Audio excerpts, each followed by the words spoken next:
جس امت کو قبرستان سے گزرتے وقت مردہ کو سلام کرنے کا حکم ہے، وہ اتنی بے حس ہو چکی ہے کہ زندہ کو بھی بغیر مطلب سلام نہیں کرتے۔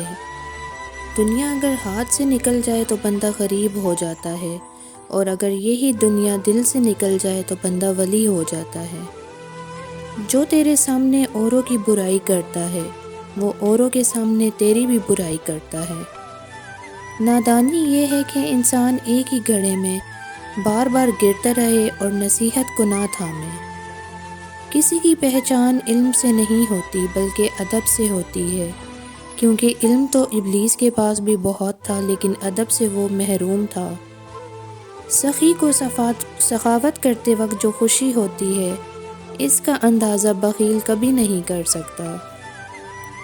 محبت ایک ایسی چیز ہے جو کسی تاج و تخت یا دولت مند انسان کی پرواہ نہیں کرتی، وہ ان تمام چیزوں سے آزاد چیز ہے۔ نکاح سے پہلے لڑکی کو دیکھ لینا سنت ہے۔ جس نے عورت کو دیکھے بغیر نکاح کیا، اس کا انجام غم اور پریشانی ہے۔ جب مجھے پتہ چلا کہ محل کے نرم بستر پر اور جھونپڑی کے ٹاٹ پر سونے والوں کے خواب ایک جیسے ہیں اور قبر بھی ایک جیسی ہوتی ہے، تو مجھے اللہ کے انصاف پر یقین آ گیا۔ اگر کسی قوم کو بغیر جنگ کے شکست دینی ہو تو اس کے نوجوانوں میں فحاشی پھیلا دو۔ عورت کو مرد سے نہیں بلکہ عورت کو عورت سے تحفظ کی ضرورت ہے۔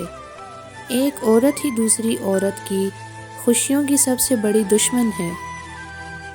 اگر روزی عقل سے حاصل کی جاتی تو دنیا کے تمام بے وقوف بھوکے مر جاتے۔ سہنے والوں کو اگر صبر آ جائے تو کہنے والوں کی اوقات دو کوڑی کی رہ جاتی ہے۔ دل ہاتھ آ جائے کہ یہی سب سے بڑا حج ہے۔ جب تمہیں کسی پر غصہ آتا ہے تو فوراً کسی ایسے شخص کا تصور ذہن میں لے آیا کرو جس سے تم کو محبت ہو۔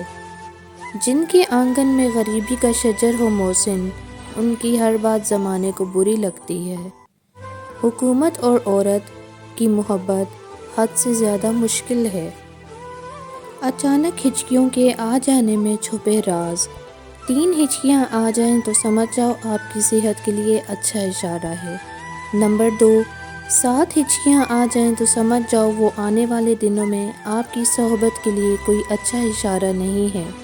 اور نمبر 3، 10 ہچکیاں آ جائیں تو سمجھ جاؤ آپ کو ورزش اور چہل قدمی کی سخت ضرورت ہے، ورنہ زندگی سے ہاتھ دھو بیٹھو گے۔